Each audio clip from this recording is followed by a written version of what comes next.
munsi ni kuwa gatanu tariki ya 17 Kamena 2022 ni umunsi 136 mu minsi igize uyu mwaka, harabura iminsi 199 ngo uyu mwaka urangire.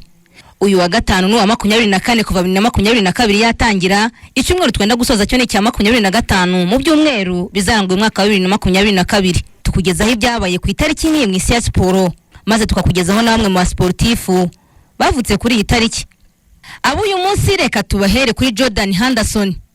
Burya yavutse kuri itariki ya 17 Kamena mwaka w'1990. Uyu munsi yujuje imyaka 32, akaba ari umwongereza ukina mu ikipe ya Liverpool ndetse akaba na kapitene w'iyi kipe.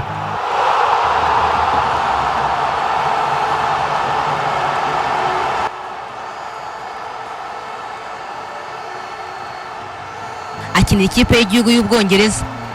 Amazina yose ni Jordan Brian Henderson, akina nk'umukinnyi wo hagati, akaba yaratangiriye kariyeri yo gukina umupira w'amaguru muri Sunderland mwaka wa 2008. Mwaka wa 2009 yahise imutiza muri Coventry City mbere yuko Liverpool imugura mwaka wa 2011. Aha akigera muri iyi kipe yahise atsindira Football League Cup akihagera.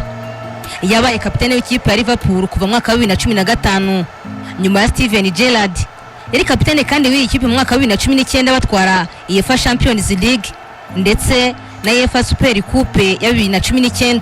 Mwaka wa 2011 n'ikipe y'igihugu y'Ubwongereza batarengeje imyaka 21 batsindiye igihembo cya European Championship. Icyo gihe kandi yari kapitene w'ikipe y'igihugu y'abatarengeje imyaka 21 ubwo batsindaga ikipe ya Azerbaijan ibitego 6 ku busa. Icyo gihe hari ku itariki ya mbere z'ukwa 9 mwaka wa 2011.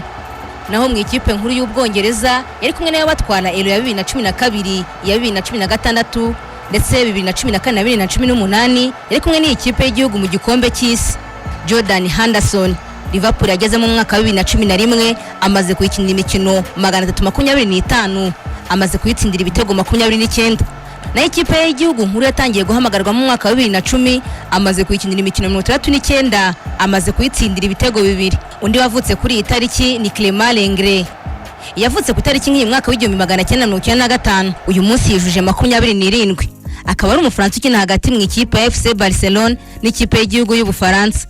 Amazina yose ni Clément Nicolas Laurent Lenglet. Yatangiye kariyeri yo gukina umupira w'amaguru mu ikipe ya Nancy, aho yakinnye imikino 85 kuva mu mwaka wa 2013. Icyo gihe bafashije gutwara Ligue D, igikombe cyo mu cyiciro cya kabiri, sezon ya 2015-2016. Mwaka wa 2017 yagiye mu ikipe ya Sevilla aguzwe miliyoni 5,400 z'amapaundi. Aha muri iyi kipe yakinnye imikino 73, abatsindira ibitego 4 mu mezi 18 yahakinnye mbere yuko yerekeza muri FC Barcelone kuri miliyoni 35 z'amayero. Clément Lenglet muri ikipe ya FC Barcelone yageze mu mwaka wa 2018, amaze kwakina imikino 105, amaze kubatsindira ibitego 4. Na ikipe y'igihugu y'Ubufaransa yo yakineye mu byiciro byose by'abato guhera ku batarengeje imyaka 16 kugera ku batarengeje imyaka 21. Na ikipe y'igihugu cye nkuru y'Ubufaransa yatangiye guhamagarwamo mu mwaka wa 2019, amaze kuyikinira imikino 15, amaze kubatsindira igitego kimwe.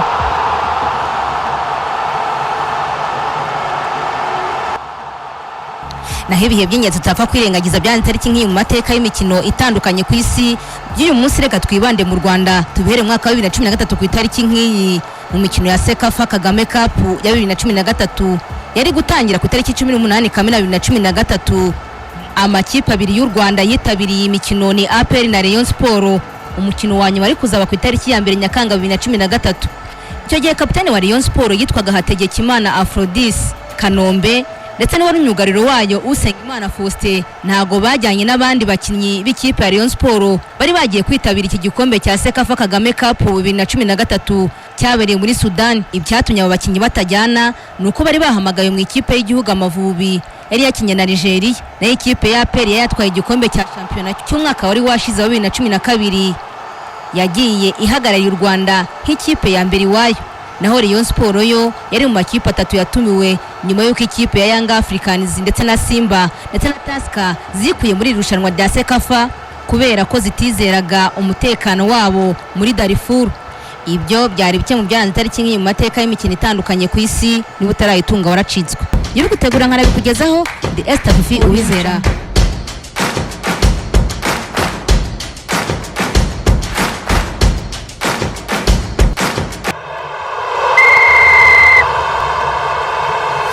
Ni Crystal Engineering ibikorwa bihabarizwa architectural works, ibishushanyo bigezweho, amazu ageretse, topoma ku bantu bacukura umucanga, amabuye y'agaciro, amabuye yo kubakisha, nabo turabafasha igiciro kiri hasi cyangwa kiri hejuru bitewe n'uko wifuza inzu yawe, bakabatanga serivisi kuba butabaruwe land registration, bakabatanga plot identification, guhuza ibyangombwa by'ubutaka